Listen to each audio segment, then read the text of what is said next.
Today, I'm recommending some of the most insanely graphic movies currently included with your Prime Video subscription. We've got a smoking hot western, saints, sinners, killers, manhunters, plus a strangely sexual Sean Connery sci-fi flick. Thanks to Sundays for Dogs for sponsoring this video, but let's get started with one of the more brutal movies on this list, and probably the most bloody. It's titled Let Us Pray. This movie revolves around this mysterious prisoner held inside of a police station where he gradually begins kind of altering the minds of everyone else around him. This movie stars Liam Cunningham, you recognize from Game of Thrones, and Pollyanna McIntosh from The Walking Dead. This movie actually reminds me a bit of Cop Shop with Gerard Butler, whereas that one's lively and a lot of fun. This one's really dark and grim, but also has this interesting supernatural element sort of simmering underneath the surface, making it an incredibly tense, like, supernatural thriller. Just not quite a horror movie, but trust me, this is an intense movie. My next pick, way less intense, but it's pretty sexually charged, especially for a Western, and especially for a Western you probably never heard of. Sweetwater stars January Jones from Mad Men, and it's a typical Western revenge story. Nothing too far out there in terms of the plot, other than the main character is a woman in this movie. But Sweetwater features some particularly twisted bad guys, including one played by Ed Harris. He's scummier than usual in this movie. There's one scene in particular involving a peeping Tom that ends in a satisfying manner, and that's what you get with this movie, is a satisfying Western flick that hits a lot of beats you're going to expect, but it's also more brutal and somehow sexier than you would typically expect from a Western. That's interesting. Now, I promise there's some messed up movies on this list, but my next one is a documentary, yet the story that it tells is a wild one. It's titled The Imposter. When a child is missing for years, either the child is dead or the child is not found. There was just something wrong about it. Something was being hidden, and I didn't know what that was. And the title sort of gives away the twist of the story, but for that matter, so does the trailer. This is the true story of an American family who had a long-lost relative, someone who's likely no longer alive, and they suddenly show up out of nowhere. They had been living this other life overseas, and they kind of integrated themselves back into the family. Again, as you might expect, this person is an imposter, and I'm telling you, it is a chilling story.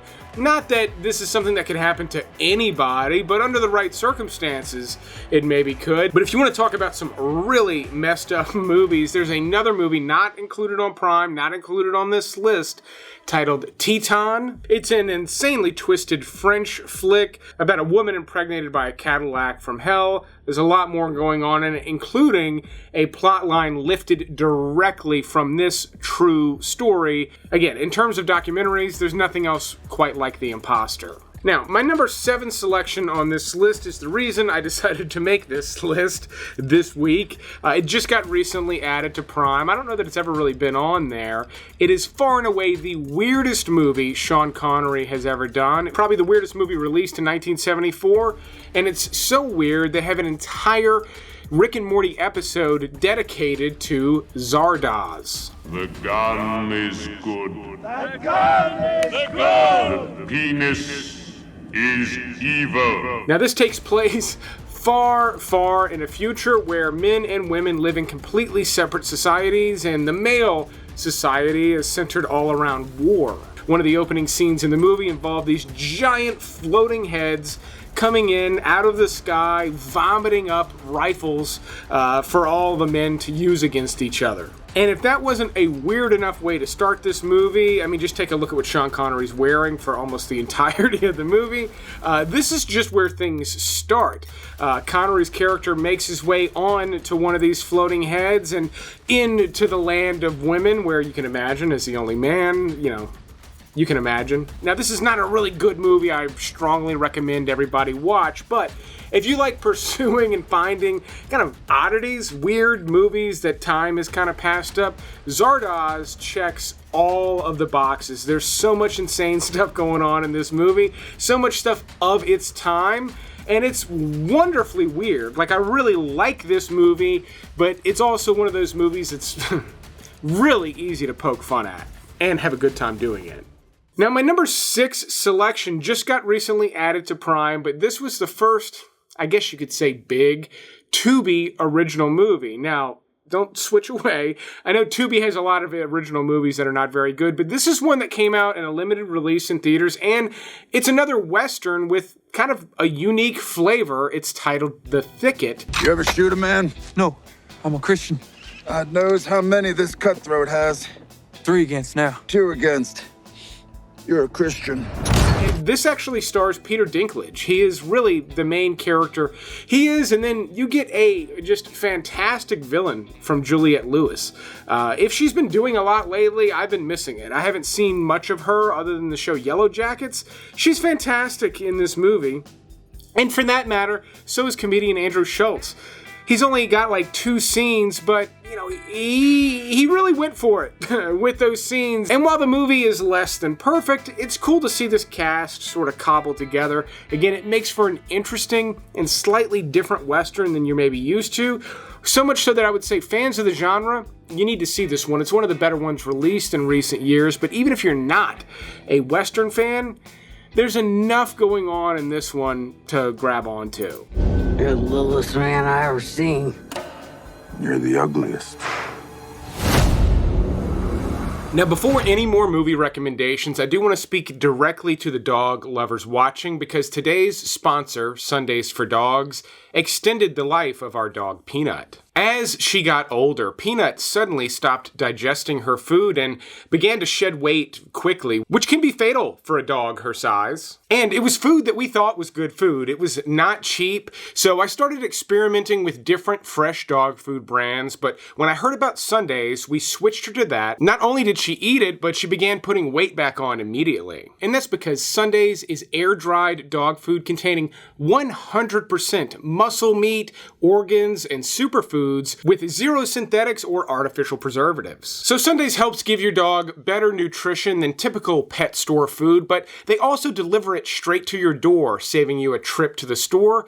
But they can also save you money. Sundays can cost up to 40% less than other fresh dog food brands because they're not spending money on refrigeration and ice packs to get it to you. They're just focused on a short list of premium ingredients, and they pass those savings on to you. Not only that, but right now my viewers can save an extra 50% off on top of that already great deal when they use my link in the video description or just go to sundaysfordogs.com/flick. Again, that's an extra 50% off on dog food that is gonna give your dog better nutrition. I highly recommend it, but speaking of my recommendations, let's get to the top picks on this list. Apologies, I've got one more Western on this list, but it's an exceptional one, and that's why I've got 3 here. They're all unique picks that I don't see available on streaming very often, but fair warning, my next one, while it is an excellent movie with really incredible performances, the opening 15-20 minutes of this movie are like soul-crushing in The Homesman. Now, the reason the opening of this movie is truly soul-crushing is the plot revolves around a group of women that live out in the frontier that have essentially completely lost their minds. You know, a mixture of cabin fever and other things, but they're literally killing their children in the beginning of this movie. And it's some form of psychosis, like they're all catatonic. Anyway, Tommy Lee Jones' character is kind of tasked with bringing them out of the harsh environment of the frontier to try to get them some help. And while that is a downer of a setup, it actually does make for an interesting plot in this movie. They've got to transport these women across the country, across this harsh environment, and they're women that no longer care to live. And you've got Tommy Lee Jones' character who doesn't have much of a will to live either. But the core story here is what interested me the most. It's different from so many other Westerns, whereas, you know, Sweetwater was a lot like other Westerns.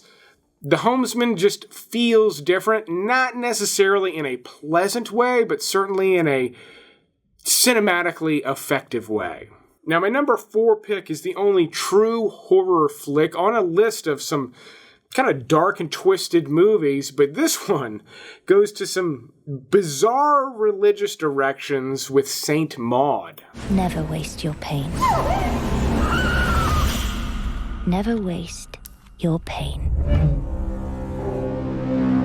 Now, this movie revolves around a young nurse named Maud who takes care of people, makes house calls, and she's very religious to the point that it's off-putting to most people around her. Like, it's almost like abrasive, but she becomes increasingly more obsessed with the idea of saving the soul of one of her patients.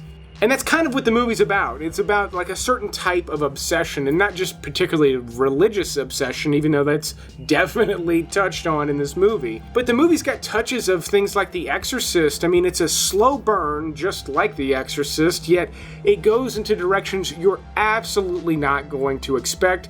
If you like art house horror, you've got to see St. Maud. Now, my top 3 movies on this list all have something in common. My number 3 pick stars Matthew McConaughey in easily his most dark and sinister role as Killer Joe in Killer Joe. Killer Joe's a professional. He'll do this right.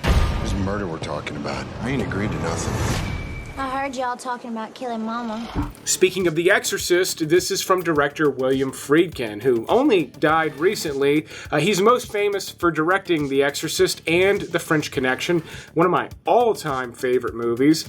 But Killer Joe was one of his last movies, and this is based on a wild stage play written by Tracy Letts, who's also a big-time movie star now. But you've also got Emile Hirsch, Thomas Hayden Church, Gina Gershon, and Juno Temple doing a really great role in this movie. Anyway, this movie involves some guys hiring a hitman, played by Matthew McConaughey, a hitman who does not want money as payment. He wants something else that, really complicates everything. You're not going to be able to look at fried chicken the same way ever again after watching this movie. Fair warning, the movie is insanely mature on a bunch of different levels. I believe it's got a pretty strong NC-17 rating, so tread lightly with this one. But if you clicked on this video wanting to watch something real twisted, Killer Joe is gonna scratch that itch, and probably some other ones that didn't need scratching.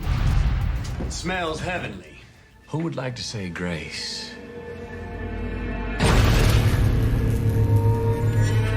I should point out that the Homesman and my next pick are both leaving Prime in just a few days, or at least that's what's indicated on Prime. I've seen that before, and these movies have stuck around, so I half expect they won't be going anywhere. But obviously, these movies will not be available on Prime Video forever, so make sure you've clicked that subscribe button if you have not already to ensure that you get my movie recommendations before they're gone. But my number 2 pick is Michael Mann's Manhunter. Now, I talk about Michael Mann a lot here on this channel. I think Heat is one of the greatest crime movies of all time.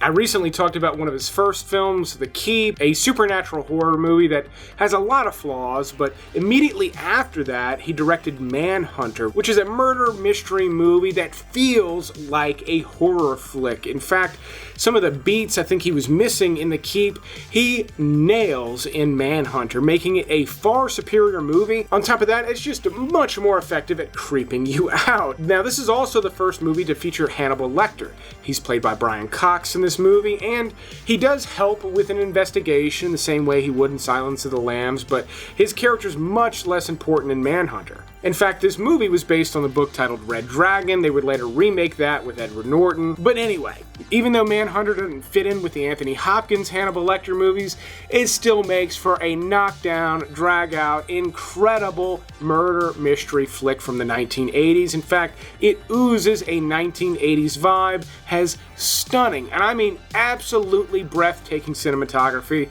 from beginning to end, and just insanely disturbing villain, and a great lead role by William Peterson, who also plays a cop, actually a customs agent, in my number 1 pick, another knockout movie from the 80s, To Live and Die in LA, which was also directed by William Friedkin just a year before Manhunter released, making these top 2 selections an absolutely killer double feature. A double feature I've actually never watched together, and with them being on Prime Video right now, I think I'm about to do it.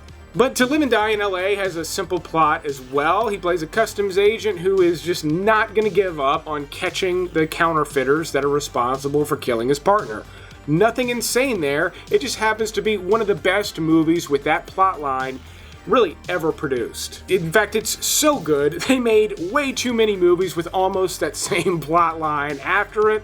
None of them as good as To Live and Die in LA. You get an early role from Willem Dafoe in this one, just an absolute genius at playing a villain. Him and Gary Oldman are maybe two of the best to ever do it. If you've ever had any love for this genre, To Live and Die in LA is a must-watch. But even if you haven't, we're talking a top 10 cop movie, like top 10 of all time, included with Prime Video right now. Cannot recommend it enough. Here's a quick recap of the list, along with some other streaming services currently hosting these same titles. Thanks for checking out this Prime Video episode, and you will see me on the next one.